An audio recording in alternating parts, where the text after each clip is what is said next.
Michael Jackson spent years turning his sprawling property Neverland Ranch into his dream estate. Nowadays, though, the property looks very, very different. Neverland Ranch, as Michael called it, was last sold. Many fans of music know Michael Jackson as the king of pop, who created Neverland Ranch. But not everyone understands why his famous property has become so hard to sell. What began as a symbol of dreams and imagination has turned into a place surrounded by silence and questions. Reports about the estate's past costs and reputation have made potential buyers hesitate.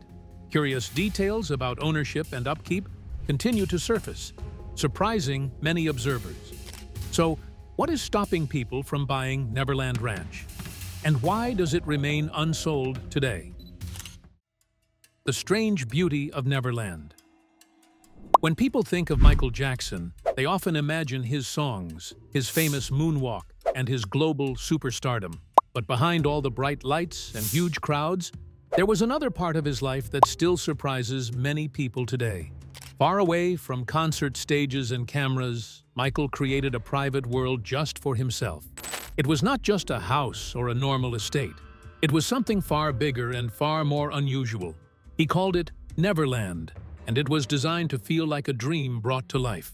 At the time he built it, Michael Jackson was at the very top of his career. He had huge fame, massive wealth, and the power to turn almost any idea into reality. So instead of buying a typical luxury mansion like many celebrities, he chose something completely different. He decided to build his own fantasy world. Neverland was enormous.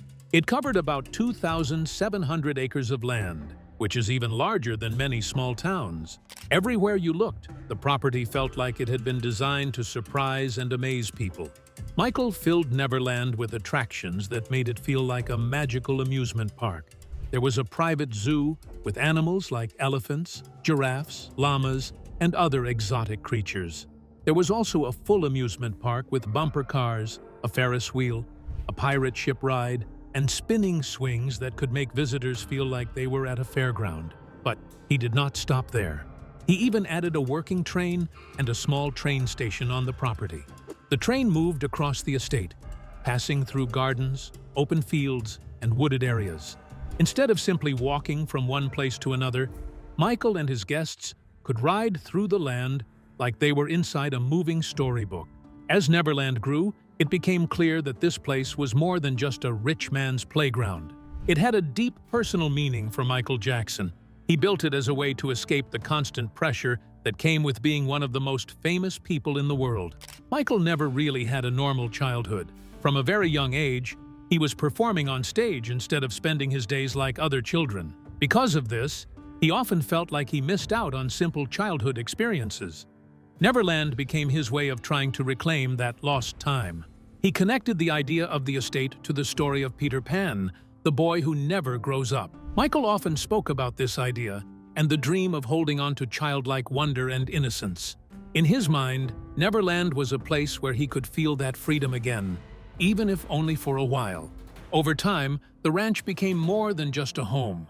It became something like a mental escape. It was where he went when the outside world felt overwhelming. It was a place where he could laugh freely, relax, and temporarily forget the pressures of fame and constant public attention.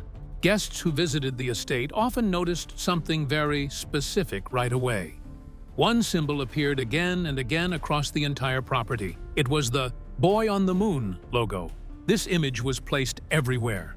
On the main gates, on rides, on signs, and even painted on the ground in a huge design about 60 feet wide. For fans, the repeated symbol felt dreamy and playful, like part of a fantasy world. But for some visitors, it felt unusual and even a little intense, because it was so heavily repeated across the entire estate. Still, for Michael, this was completely intentional. He wanted Neverland to feel like a real-life storybook. He wanted every detail to reflect imagination, innocence, and childhood wonder. The logo was simply part of that larger vision. However, from an outsider's point of view, the constant repetition of the same image made the place feel less like a private home and more like a themed world built around one very personal idea. Life inside Neverland often felt like stepping into a fairy tale. There were groundskeepers, security teams, ride operators, animal caretakers, cooks, and cleaners all working behind the scenes to keep everything running smoothly. Soft music often played through hidden speakers, and fountains added to the peaceful atmosphere. Children would sometimes visit the estate, playing and laughing freely on the grounds. Michael himself would walk through the property, greeting guests with a smile and joining in the joyful atmosphere. Many visitors described Neverland as warm, magical, and almost unreal, like a place where everyday problems could be forgotten for a while. But despite all the beauty and careful planning, the world Michael Jackson created at Neverland would not stay untouched forever. Eventually, events unfolded that disrupted this carefully built paradise, and after that, nothing about it was ever quite the same again. So, what exactly happened in Neverland? Was there an allegation that shattered the peaceful atmosphere? Let's find out. The fall of Neverland. In 1993, the peaceful world of Neverland was suddenly shattered. A 13-year-old boy accused Michael Jackson of hurting him. Jackson paid more than $20 million to settle a lawsuit alleging he a 13-year-old boy. He was acquitted on 10 counts of molestation. And soon after, police arrived at the ranch with a search warrant. In just moments, the story spread everywhere. The magical estate, once seen as a dreamland, became the center of a serious criminal investigation. Reporters rushed to the gates. Cameras filmed every movement. Helicopters flew above the property, and news crews filled the roads outside. The private world Michael had carefully built was no longer private at all. It was now open to the entire world. Inside the ranch, more than 60 investigators from the Santa Barbara County Sheriff's Department and the District Attorney's Office entered the property.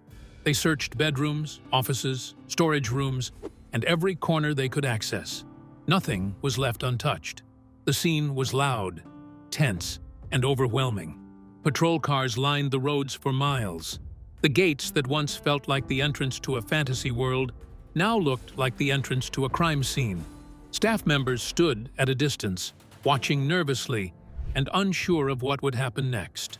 After the raid, everything at Neverland began to change, and quickly. The amusement rides stopped working. The animals were taken away. The joyful sounds of laughter and music disappeared completely.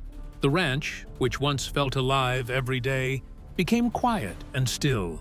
Nature slowly began to take over. Grass grew wildly across empty paths. Flowers withered and died without care. Fountains that once sparkled and flowed ran dry. At night, the bright lights that once lit up the estate were switched off, leaving dark windows that reflected only shadows. Inside the main house, silence filled every room. The walls that once echoed with music, excitement, and energy now felt empty and cold. One symbol, the Boy on the Moon logo, still remained in different places around the house. It stood as a reminder of Michael's deep connection to childhood imagination and his desire to create a world of his own. Neverland had always been more than a home. It was a place where Michael tried to hold on to childhood, something he felt he never fully experienced. It was also his escape, a private world where he could feel safe from pressure, fame, and reality. But after the authorities entered in 2003, that sense of safety collapsed. The world he had built to protect himself no longer worked. The raid did not just interrupt his daily life. It broke the feeling of peace that Neverland once gave him. After that moment, everything felt different. He later said he could never live there again. That one statement showed just how deeply the experience affected him. The place he had once filled with imagination no longer felt like home. The magic he tried to preserve seemed to disappear the moment the gates were opened to investigators. From 2005 to 2009, Neverland entered what many people later called its zombie phase. Gradually, staff members left the property. The fountains stopped running. The animals were moved away completely. The amusement rides sat still, slowly fading under the sun as metal rusted and paint wore off. Mail piled up inside offices. Leaves collected in corners. The once lively estate turned into a quiet, forgotten space. Still standing, but no longer alive in the way it once was. Michael only visited occasionally during this time, walking through a place that no longer matched the dream he had created. Keeping Neverland running also became very expensive. Without him living there full-time, costs like electricity, staff salaries, property taxes, insurance, and maintenance added up quickly. It slowly turned from a dream home into a financial burden. People began to wonder if the ranch would eventually be sold. Even in its silence, Neverland still held mysteries. Inside the main house were personal items, locked rooms, and symbols tied to Michael's deep connection with fantasy and childhood themes. These details made the property even more intriguing and harder to let go of. By the end of the decade, Neverland had changed completely. From the outside, it still looked like a large and beautiful estate, but one that had clearly been left behind. Inside, it felt like a strange mix of fascination and sadness, almost like time had stopped. Even though Michael Jackson no longer lived there, Neverland continued to carry stories. What controversy surrounded the Neverland? Was any form of transformation? Let's take a closer look. Sycamore Valley Ranch. By the time Neverland returned to the market, it was no longer seen as just an ordinary luxury estate. People in real estate quietly began calling it a toxic property, meaning it was difficult to sell no matter its price or beauty. In an effort to change its image, the owners tried a complete transformation. The property was given a new name, Sycamore Valley Ranch. The famous amusement rides that once filled the air with laughter were taken down. Damaged roofs were repaired, and many features connected directly to Michael Jackson were removed in an attempt to erase its past. On the surface, it looked like a fresh start, but the name Neverland still carried too much weight. The world had not forgotten the stories, the fame, and the long-running controversies linked to the estate. Because of that, many potential buyers still kept their distance. Then, just as the property was being listed again, the documentary Leaving Neverland was released. It brought old allegations and debates back into public attention, making the situation even more intense. Suddenly, the estate was not just land for sale. It had become a global headline, a symbol, and a story people kept discussing. Buying it meant far more than owning buildings and gardens. It meant stepping into a storm of public opinion, media attention, and emotional debate. News channels covered every development, while social media spread opinions everywhere. Owning Neverland meant carrying a reputation that never truly faded. Inside the mansion itself, the design only added to its mysterious image. The master bedroom suite was unusual, stretching across 2 levels. Instead of feeling warm and comfortable, it felt more like a secure and controlled space. Thick doors, strange layouts, and isolated rooms gave visitors the feeling that the space was built for protection and privacy above all else. Within the suite, there was also a safe room. It was not a simple storage space, but a highly secured area with an alarm system that could ring bells if someone approached unexpectedly. For many visitors, it created an uneasy feeling, as if the house was always alert. Elsewhere, rumors of hidden passageways, unusual locks, and secret doors made the mansion even more mysterious. Some of these details were confirmed, while others remained stories told by explorers and visitors. Still, they all added to the feeling that the home was designed in a very personal and unusual way, far from an ordinary residence. Urban explorers who entered the property later described long hallways filled with locked doors and confusing layouts. The mansion seemed full of hidden spaces and unanswered questions. Every section of the house appeared to reflect the personality and lifestyle of its former owner. Inside the rooms, personal items were also discovered. Stacks of fan letters were found in different corners of the house. Some included drawings, while others contained heartfelt messages addressed to Michael Jackson. One image even showed a prosecuting attorney with horns drawn on it. These discoveries made the mansion feel like a place frozen in time, still holding pieces of its past life. All of these elements, the unusual architecture, hidden spaces, and personal belongings, made the property extremely difficult to sell. Buyers were not just considering land and buildings. They were stepping into a living story filled with history and emotion.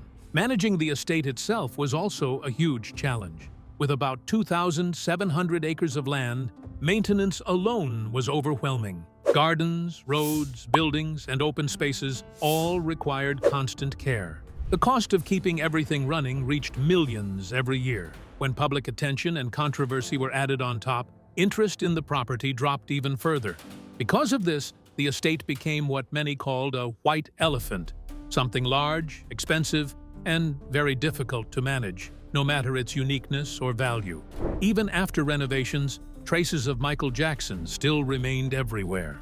The rides were gone, and animals had been moved elsewhere, but the spirit of the place still felt intact. Hidden rooms, strange locks, the secure safe room, and forgotten fan mail all kept his presence alive in a quiet, haunting way. Walking through the mansion felt like stepping into a layered history. It was not just a home, but a carefully built world filled with imagination, privacy, and personal meaning. Every corner seemed to tell a story. In the end, the property struggled to find a buyer. Even with a new name and repairs, its reputation remained unchanged. Every room still felt like it held secrets. Every hallway suggested something unseen. Every detail reminded people of its past. Neverland was no longer simply real estate. It had become a complex puzzle made of fame, memory, and controversy. Even when empty, the estate still felt alive. The master suite, the safe room, hidden passages, and leftover fan letters all carried echoes of its history. The property had transformed from a private amusement paradise into a strange, legendary landmark. Although the rides are gone and the grounds are quiet, Neverland continues to capture attention. Each hidden space and unusual feature reminds people why it fascinated the world in the first place. It is no longer just a house for sale. It is a symbol, a story, and a piece of history that few people would ever feel ready to own. And even behind closed gates, it still leaves people wondering, what secrets might remain within its walls? Were they things the public was never meant to know? Let's find out. Neverland Rumors and Mysteries. Even after the lights were turned off and the rides came to a complete stop, people still could not stop talking about Neverland. Rumors began to spread everywhere, growing louder with each passing day. Before long, the estate started to feel almost alive in a strange and unexpected way. As time went on, stories of unusual and unsettling events inside the house reached staff members, security teams, and even people who were thinking about buying the property. It was almost as if the ranch had a life of its own and refused to let go of the world that Michael Jackson had created. Some even called it the breathing house. Fans are convinced the film captured during CNN program Inside Neverland shows Michael Jackson's ghost. It appears to show the silhouette of a man crossing the corridor left to right. Former guards described an unseen presence in the quiet halls. Doors seemed to shift, faint footsteps echoed, and objects moved just out of sight. Subtle at first, these moments felt more sensed than seen, yet still unsettling. Then came the nighttime sightings. People claimed they saw a shadowy figure moving silently among the trees. The figure moved with a smooth, graceful walk that reminded many of Michael Jackson himself. Some believed it was just a guard doing routine checks, but others were convinced it was something far more mysterious. These rumors spread quickly, adding another layer of intrigue and making the ranch feel even more eerie and unforgettable. Even if these stories were only rumors, they had real effects. Wealthy buyers who might have been interested in Neverland because of its size and beauty began to hesitate. After all, who would want to live in a place where the past seemed to linger in every shadow? The estate's history alone made it feel almost impossible to own.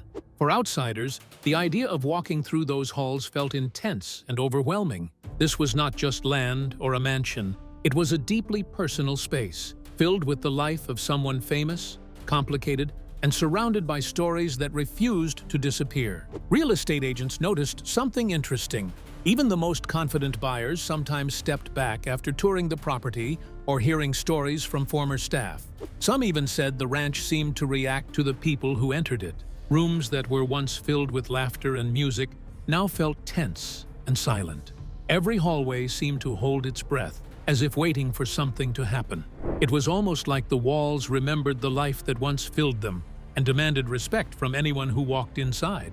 Urban legends only made things more mysterious. Stories spread about hidden rooms, secret passageways, and closets with bells that would ring if someone came too close. Explorers found piles of fan mail that had been left untouched for years. Some letters were sweet and funny, while others were strange or even disturbing. One discovery stood out in particular, a photograph of a prosecuting attorney with devil horns drawn on it. Findings like these transformed Neverland from a simple abandoned estate into something much deeper, a preserved piece of Michael Jackson's personal world. Visitors approached the property with a mix of curiosity and caution. Every fence, every silent ride, and every empty room seemed to hold a piece of his life.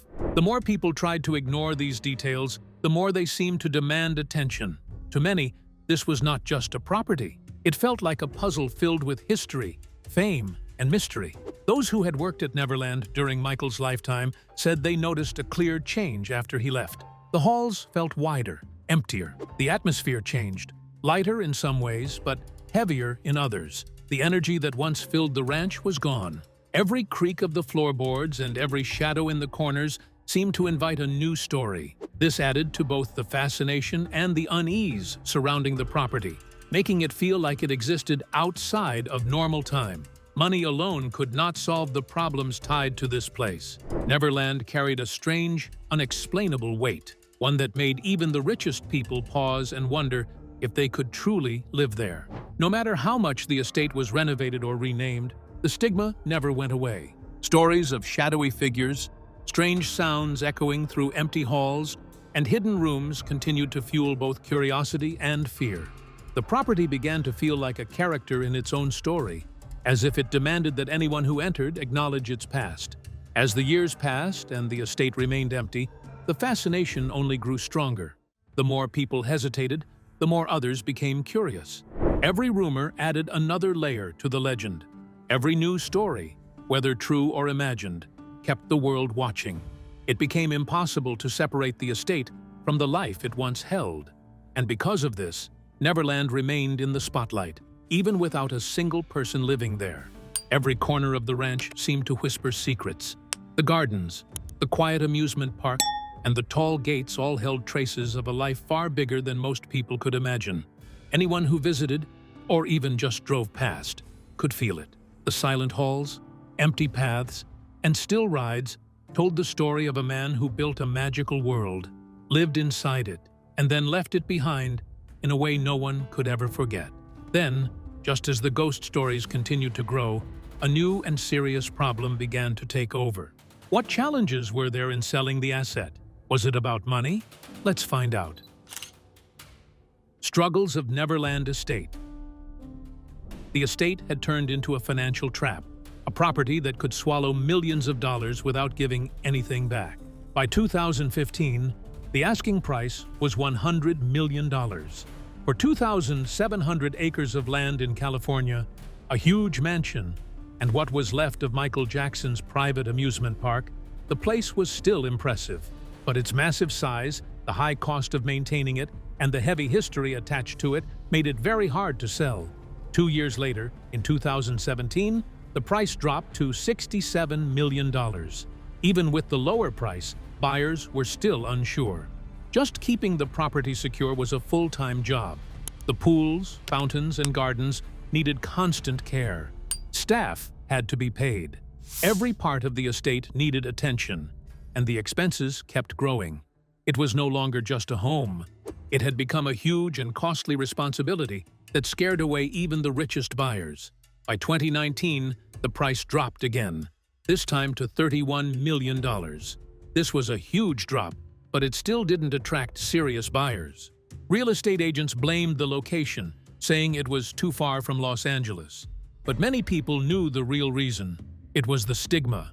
The estate was connected to years of controversy, major legal cases, and constant public attention. No amount of money could erase that past. The maintenance costs alone were overwhelming. Even without the animals or the rides, the estate still needed millions of dollars every year. Pools had to be cleaned, fountains repaired, and the land carefully maintained. Security was still necessary. Owning Neverland meant taking on endless work and responsibility. To many people, it became clear that the estate was a white elephant, something valuable on the surface but too expensive to keep. Agents tried everything to make it appealing. They talked about the privacy, the vast land, and the chance to turn it into a one-of-a-kind retreat or private compound. They promised that with the right management, It could become an amazing investment. But the shadow of Neverland's past was too strong. Buyers were not just purchasing land, they were taking on its story. And most people were not ready for that. By the end of the decade, Neverland had become a warning story. The falling prices showed that even great wealth could not overcome the emotional and psychological weight tied to the property. It had gone from a pop star's dream to a financial burden. Money alone could not fix it. However, the estate stood quiet, empty, and often ignored. But it still had potential. Its value was no longer just as a home, but in what it could become. It was waiting for someone willing to look beyond the stigma and the cost. Who would willingly take on a place that had been avoided for so long? Was it still that valuable? Let's find out. The final sale. After many long years of sitting unsold, when it seemed like no one would ever take the risk, a buyer finally stepped forward. His name was Ronald Burkle, a billionaire businessman and a longtime friend of Michael Jackson. Unlike everyone else who had looked at the property and walked away, he was not scared by its past. The rumors, the controversy, the heavy cost of maintaining such a massive estate, none of it made him hesitate. To most people, this decision felt almost unbelievable. But what shocked people even more was the price he paid, just $22 million. Burkle has purchased the Neverland Ranch. Burkle bought the property in California for $22 million. The asking price was once $100 million, so it's a steal. For a huge 2,700-acre property in California, that number was incredibly low. It didn't seem to match the size or the history of the estate. But Burkle wasn't buying the fame, the mystery, or even the mansion itself. What he really wanted was the land. Everything else, the abandoned rides, the animals that once lived there, and the countless stories tied to Neverland, simply came along with it. Even so, the price was only a small piece of what the property had once been worth. When it was listed for over $100 million, people were stunned. How could something that valuable fall so far? The answer lay in Burkle's strategy. He had no plans to live there.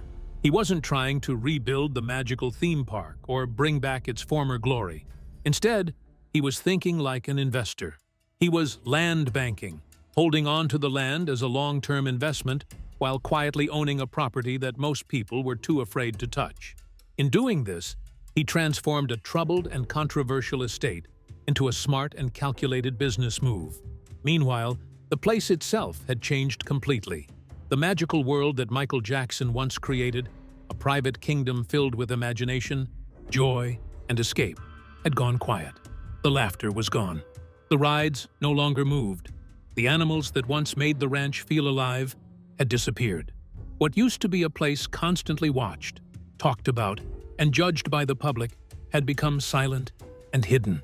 In 2024, the estate suddenly returned to attention when filming began for a Michael Jackson biopic. For a brief moment, parts of the ranch came back to life. The circus atmosphere, the rides, and the sense of magic were recreated for the cameras. It was only temporary, but it allowed people to catch a glimpse of what the place once felt like. For a short time, Neverland seemed alive again, though only as a performance, like an echo of its past. Through everything it has gone through, Neverland has always been more than just land or buildings. It was a reflection of Michael Jackson himself. Every corner of the estate, every ride, and every detail was part of the story he wanted to create. A story filled with dreams, imagination, obsession, and escape from reality. Over time, the estate shifted from luxury and fame to decline and silence. Now mostly hidden, it is no longer a spectacle, but a quiet place, holding memories of an extraordinary life. When the gates finally closed, that world revealed something deeper about Michael Jackson himself. A life too complex, too powerful, and too unusual to ever be fully contained, no matter how grand or imaginative the setting. So, what do you think is the surprising reason why no one wants to buy Neverland Ranch? Share your thoughts with us in the comments section. Don't forget to like and subscribe.